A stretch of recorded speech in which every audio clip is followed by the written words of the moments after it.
Dear student अस्सलाम वालेकुम। आज की इस लेक्चर में हम पढ़ेंगे oogenesis के बारे में। ठीक है, इससे पहले लेक्चर में हमने पढ़ा था कि गैमेटोजेनेसिस के दो टाइप्स होते हैं। एक होते हैं स्पर्मेटोजेनेसिस, जिसके बारे में हमने डिटेल में प्रीवियस लेक्चर्स में पढ़े हैं। तो इस लेक्चर में हम पढ़ेंगे number second, that is the oogenesis। ठीक, अब देखो ये होता क्या है। हाँ, it involves the formation of haploid female gamete ova from diploid oogonia of ovary. ये वो प्रोसेस है जिसमें क्या होते हैं, एक हेप्लॉइड ओवा बनते हैं। एक हेप्लॉइड ओवा बनते हैं किससे? डिप्लॉइड oogonia से। डिप्लॉइड oogonia से क्या बनते हैं? हेप्लॉइड ओवा बनते हैं। हेप्लॉइड एन होते हैं, डिप्लॉइड 2n होते हैं।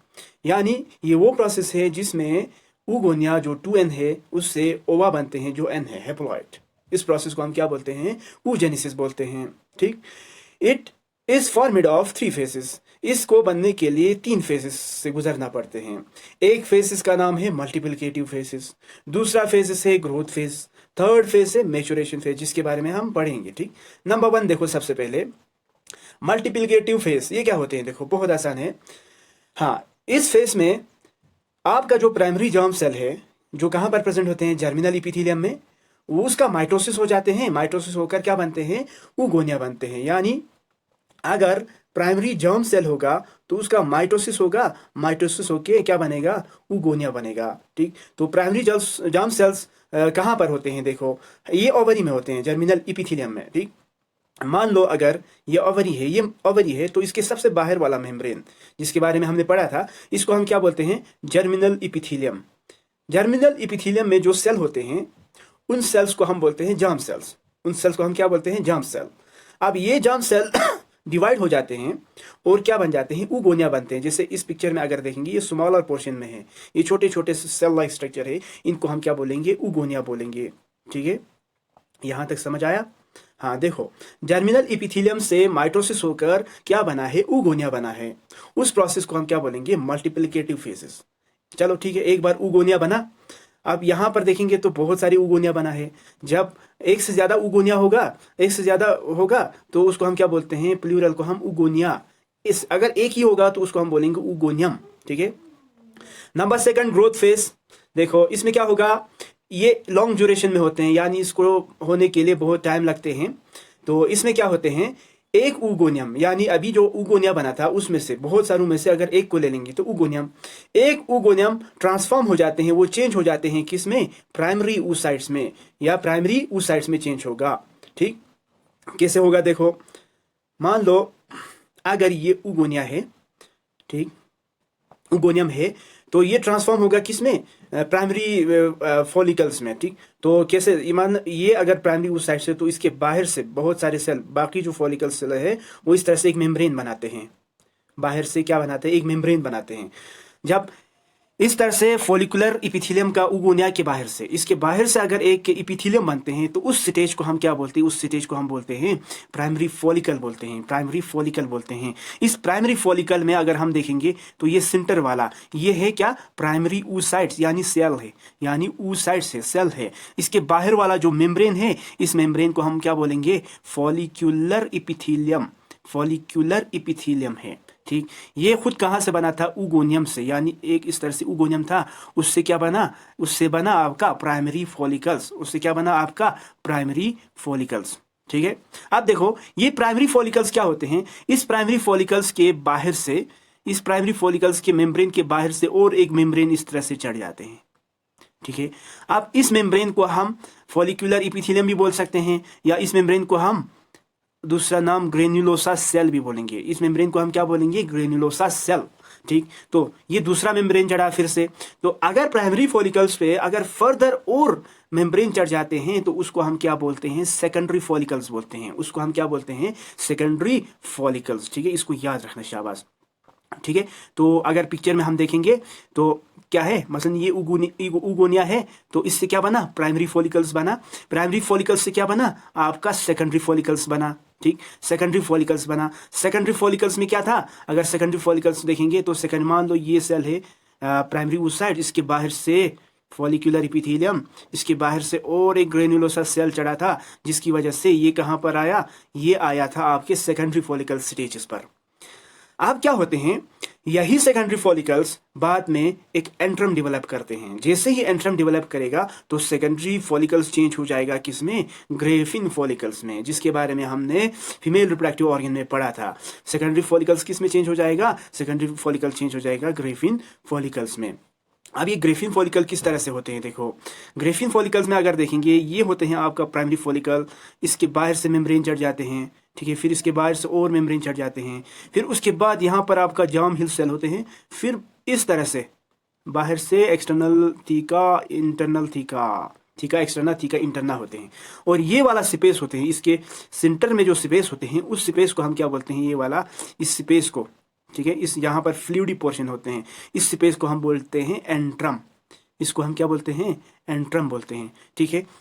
तो यहाँ तक हमने क्या पढ़ा, मल्टीप्लिकेटिव फेस में क्या हुआ, मल्टीप्लिकेटिव फेस में आपका अगर ये ओवरी है, इसके बाहर वाला मेम्ब्रेन है, इससे क्या बना, इससे बना आपका उगोनियम या उगोनिया, ठीक है।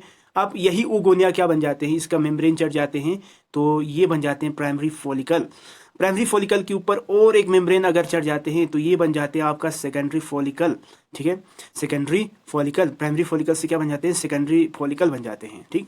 फिर सेकेंडरी फॉलिकल से अगर इसके बाहर से यहाँ से एक केविटी प्रेजेंट हो जाते हैं और बाहर से जब मेम्ब्रेन चढ़ जाते हैं और इन बिटवीन यहाँ पर इस तरह से अगर स्पेस फिलिट इस तरह से केविटी बन जाते हैं तो उस टाइम इस स्टेज को हम बोलते हैं ग्रेफिन फॉलिकल्स, ग्रेफिन फॉलिकल्स, ठीक है। यहाँ तक समझ आया। तो क्या हुआ, सबसे पहले मल्टीप्लिकेटिव फेज में माइटोसिस हुआ और दूसरे फेजेस में यानी प्राइमरी फॉलिकल्स से लेकर ग्रेफिन फॉलिकल्स तक बनने के प्रोसेस को हम ग्रोथ फेज बोलते हैं, उसको हम क्या बोलते हैं, ग्रोथ फेज, यानी डेवलपमेंट हुआ, ग्रोथ हो गया, ठीक है।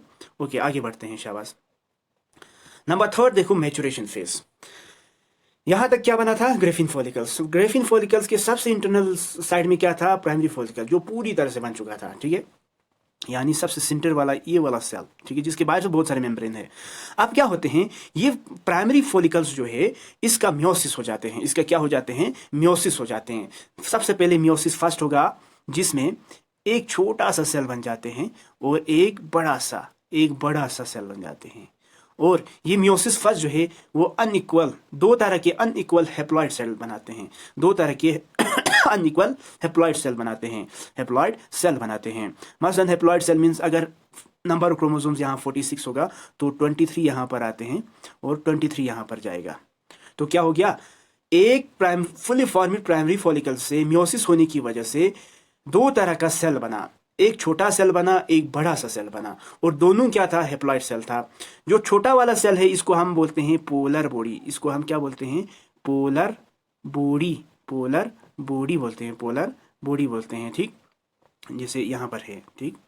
उसके अलावा जो लार्जर सेल है इसको हम क्या बोलते हैं, इस बड़े वाले को हम बोलते हैं सेकेंडरी oocyte, से बड़े वाले को हम क्या बोलते हैं, सेकेंडरी oocyte, सेकेंडरी oocyte। ये हो गया मैच्योरेशन फेज में के मियोसिस फर्स्ट की वजह से। अब देखो यही सेकेंडरी oocyte जो है उसका क्या हो जाते हैं, ये पोलर बॉडी तो ऐसे ही रह जाएगा, ठीक, तो ये वाला बिल्कुल ऐसे ही रह जाएगा, ठीक।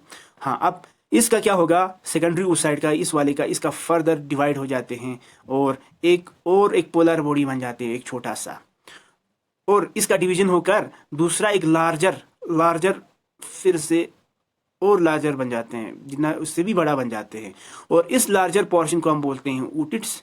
स्मॉलर वाले को हम फिर से क्या बोलते हैं, पोलर बॉडी, स्मॉलर वाले को हम क्या बोलेंगे, पोलर बॉडी, ठीक है। तो इस तरह से मियोसिस सेकंड में भी क्या हो जाते हैं, सेकेंडरी oocytes का डिवीजन हो जाते हैं, दो अनइक्वल हैप्लॉइड सेल बनते हैं, ठीक है, दो अनइक्वल सेल बनते हैं, एक स्मॉलर होते हैं, एक लार्जर होते हैं। जो स्मॉल होते हैं उसको हम पोलर बॉडी बोलते हैं और जो लार्ज होता है उसको हम क्या बोलते हैं, ootyd बोलते हैं। बाद में यही ootyds जो है, या बाद में यही ootyds जिसमें सारा साइटोप्लाज्म आ जाते हैं, साइटोप्लाज्म है ना, सेल है तो साइटोप्लाज्म है, तो ये सारा साइटोप्लाज्म ज़्यादा से ज़्यादा आने की वजह से ये डेवलप हो जाते हैं और इसका क्या बन जाते हैं, और पूरी तरह से ये ओवम बन जाते हैं, पूरी तरह से क्या बन जाते हैं, ओवम बन जाते हैं। इस तरह से ओवम का फॉर्मेशन हो जाते हैं, ठीक। तो ओवम का फॉर्मेशन होने के लिए 3 स्टेजेस से गुजरना पड़ा, ठीक है। एक क्या है, सबसे नंबर 1 हमने पढ़ा था मल्टीप्लिकेटिव फेज, जिसमें क्या हुआ, प्राइमरी सेल से उगोनिया बना, ठीक। नंबर 2 हमने पढ़ा, हाँ, उगोनिया सिंगल में उगोनियम, उगोनियम से ग्रेफिन फॉलिकल सेल तक बना ग्रोथ होकर, ठीक है।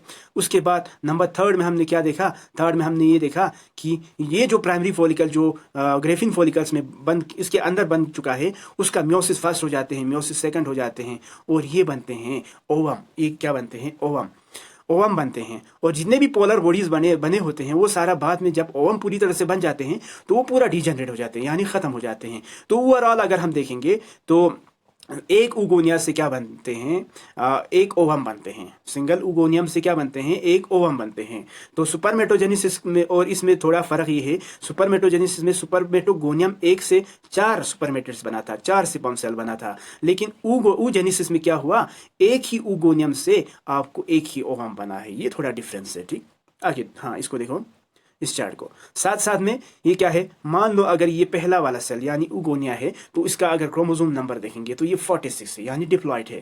डिप्लॉइड से म्योसिस फर्स्ट होने की ग्रोथ फेज हो जाते हैं, फिर उसके बाद म्योसिस हो जाते हैं। म्योसिस होते ही म्योसिस फर्स्ट में ये क्या हो जाते हैं, 23 बन जाते हैं, यानी हैप्लॉइड बन जाते हैं। फिर इसके बाद फर्दर म्योसिस सेकंड हो जाते हैं और ये 23 रह जाते हैं। इस तरह से अगर लास्ट में यानी प्रोडक्ट में ओवम का अगर क्रोमोसोम्स नंबर देखेंगे तो ये क्या होते हैं, हैप्लॉइड होते हैं, दैट इज 23 इन नंबर होते हैं, ठीक। Okay. Thank you so much for listening. Thank you so much.